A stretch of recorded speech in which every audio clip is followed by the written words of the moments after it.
Ketika teknologi VAR belum diberlakukan dalam sebuah pertandingan sepak bola, wasit saat mengeluarkan keputusan, memberikan hukuman, memberikan kesempatan penalti atau apapun itu hanya berdasarkan dengan pandangan matanya saja, pengamatannya saja, apa yang bisa dilihat oleh matanya, yang kasat mata yang terjadi di lapangan. Dan itu semua memang ada keterbatasan, ada masalah sudut pandang dan bahkan mungkin sudut pandang wasit berbeda dengan penonton, dengan para supporter yang kemudian juga banyak protes kepada wasit.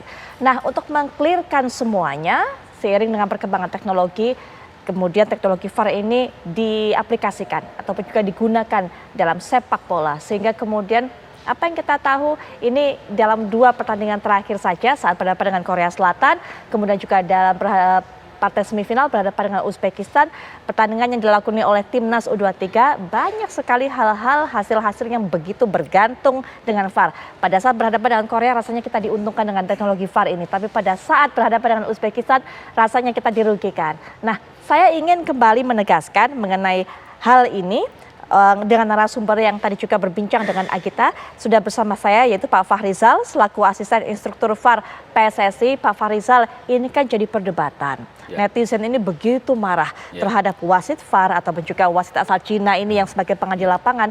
Tapi Pak Fahrizal, saya akan tegaskan kembali, konfirmasi kembali, apakah betul keputusan-keputusan yang dilakukan, yang dibuat baik oleh wasit VAR ataupun juga wasit asal Cina kemarin, semalam? Ya, tadi malam itu pertandingan ada 3 poin crucial insiden ya, yang membuat masyarakat kita lah ya terlalu emosi. Ya, pertama itu ketika Witan ya dilanggar di situ, terus kedua masalah gol yang dianulir, ketiga masalah Rizky Ridho. Kartu merah, betul. Ya, jadi kalau dari segi VAR ya dia mengintervensi wasit itu kalau di protokol VAR dia mengintervensi wasit goal no goal. Tadi malam goal no goal berarti ada gol di Ferrari, ya kan? Nah, goal no goal kita masuk lagi ke EPP-nya. Maksudnya tahap-tahap sebelum gol itu terjadi kesalahan apa sih? Nah, dia harus keluar di situ. Jadi sebelum gol ada kejadian apa? Misalnya foul dilakukan oleh pemain defender atau bertahan atau attackernya sekalian. Nah, sekarang ada offset. Nah, di situ ada offset di situ terlihat bahwa di situ ada offset. Nah, offsetnya kalau di VAR dia mengintervensi offset interfering with an opponent, mengganggu lawan. Nah, dan di malam ya di dalam kita lihat di garis lain itu posisi Sananta kakinya sedikit lewati second last defendernya pemain Uzbek. Dan itu memang kelihatan kalau pakai teknologi VAR. Ya. Kalau kasat mata tidak akan kelihatan ya, gitu. Terlihat karena VAR dia akan membuat garis offside. Dia ada garis offside-nya. Nah, di situ terlihat bahwa Sananta kakinya sudah melebihi sedikit dan dia mengintervensi mencampuri, mengganggu lawan. Ya, dengan cara men-challenge, mau men-challenge. Nah, di offset di situ ada 3 ya, di interfering with an opponent itu ada 3, men-challenge, preventing dan obstruction, menghalangi ya dan mencegah. Nah, di situ. Nah, masuknya ke dalam itu VAR semalam itu Ramadan Sananta itu men-challenge. Masuknya kategori men-challenge. Baik. Ya, jadi di situ terlihat intervensi VAR. Makanya VAR setelah gol tadi di protokol VAR mengintervensi, makanya lama tadi kan. I recommend you to on review, melihat nih bahwa sebelum gol terjadi kejadian ini. Baik. Tahapnya tuh APP, attacking position pass lah itu. Iya, ini salah satu contoh poin pertama dari 3 poin yang begitu krusial menjadi keputusan wasit semalam, Mas Akmal. Tapi ya itu tadi masyarakat memang masih mungkin masih belum mendapatkan informasi lebih jauh lagi bahwa memang dengan adanya teknologi VAR semuanya harus begitu presisi, semuanya begitu detail. Yang menurut kita nggak offset, tapi menurut VAR berkata lain. Iya, kan jadi masyarakat menilai dengan persepsi. Sementara wasit dan juga wasit VAR menilai dengan regulasi. Gitu kan. Itu yang membedakan. Jadi kita persepsi kita, ini nggak offset, persepsi kita. Tapi regulasi kemudian menyatakan seperti yang tadi disampaikan Bang Fahrizal, itu offset. Ada challenge the ball yang dilakukan oleh Ramadan Sananta. Walaupun misalnya saya tadi bercanda, jari telunjuk kita ini, kuku kita sedikit lewat garis, itu akan ketahuan gitu kan. Artinya sepak bola ini kan semakin detail. Putri, kita bicara evolusi tentang aturan-aturan teknologi. Sebelumnya kan kita pakai cara yang alamiah berdasarkan pandangan wasit. Kemudian terjadilah yang gol-gol yang kemudian dianggap tidak gol, misalnya perang Lampard di Piala Dunia 2010. Tapi sebelumnya untuk mencegah agar wasit bisa mengambil keputusan secara objektif dan cermat, dilakukannya wasit tambahan, wasit 5. Awal-awal seperti itu kan. Tapi wasit 5 dianggap belum efektif. Munculnya goal line teknologi gitu kan. Ketika kasus Lampard itu, goal line teknologi pun dianggap belum objektif lagi karena hanya yang dinilai hanya di area gawang. Apakah itu gol atau tidak gol, maka kemudian muncullah yang teknologi baru yang namanya VAR. Jadi ini kan kemajuan teknologi yang harus kita terima. Bukan mustahil nanti 10-20 tahun ke depan bisa jadi pemain dipakein chip gitu kan, seperti MotoGP gitu kan, sehingga kemudian kemana apapun yang dia lakukan dia bisa direkam. Jadi nggak bisa ada lagi tuh yang iseng-iseng kemudian narik baju, nginjek lawan atau apa yang curi-curi seperti itu nggak bisa lagi tuh. Model-model Ilham Jayakusuma yang dulu misalnya sebagai striker nakal memsayor pemain belakang dengan sikut sedikit, kemudian dengan tarik-tarik bajunya atau injak sepatunya, udah nggak bisa lagi. Ilham Jayakusuma kalau ada VAR dulu nggak bisa jadi top scorer Liga Indonesia itu 2 kali. Iya, Bang Ilham, gimana Bang yang melihat ini teknologi VAR mengubah segalanya, mengubah bagaimana kemudian para pemain ini harus melakukan perannya di lapangan dan nggak ada lagi para pemain nakal, harus betul-betul taat regulasi, Bang Ilham.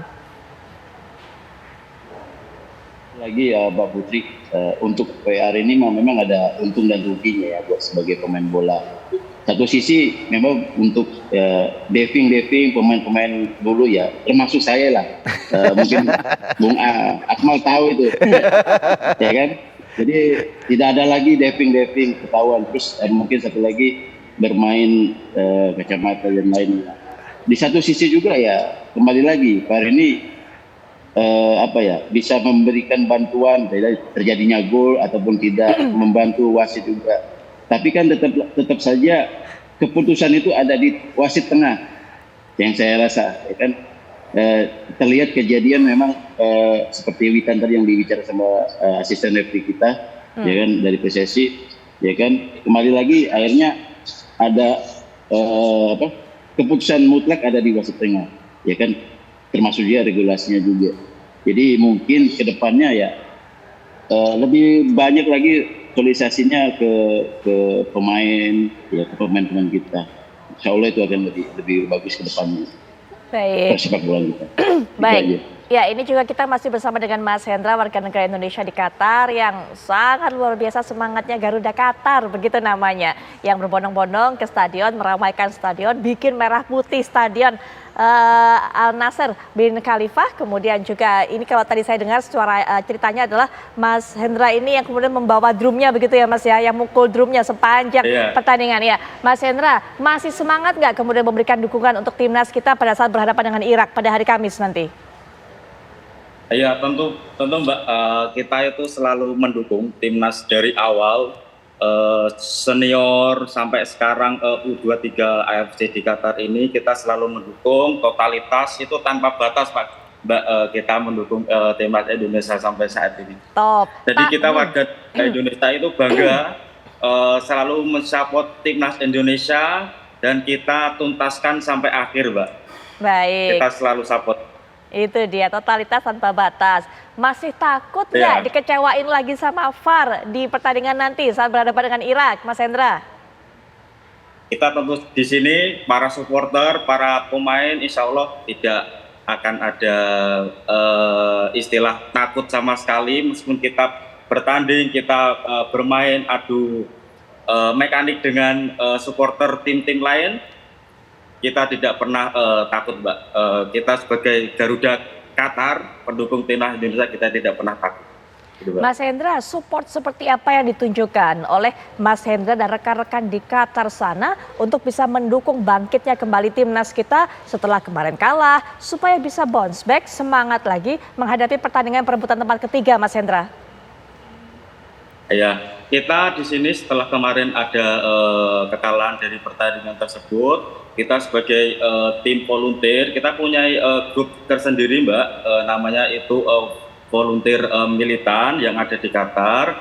Di situ kita selalu diskusi, selalu kita buat planning dengan matang, untuk alat-alatnya juga kita di situ juga ini Mbak, ada perizinan ya. Jadi kita harus di situ semaksimal mungkin kita bawa drum, kita di sini bersorak-sorak lagi nanti ke depannya di tanggal 2. Kita memberikan semangat yang lebih keras lagi, memberikan support untuk para pemain biar lebih semangat lagi. Baik. Itu, Mbak. Baik, Mas Hendra, terima kasih ya sudah meluangkan waktunya di siang hari waktu Qatar untuk bisa berbincang dengan kami. Jam 3:15. Baik, siang menjelang sore. Terima kasih waktunya. Salam ya buat para supporter semua di sana, buat Garuda Qatar. Semoga selalu semangat, apalagi nanti di pertandingan terakhir berhadapan dengan Irak. Semoga Indonesia bisa bawa pulang ini tempat ketiga tentunya. Mas Hendra, terima kasih sekali. Ya.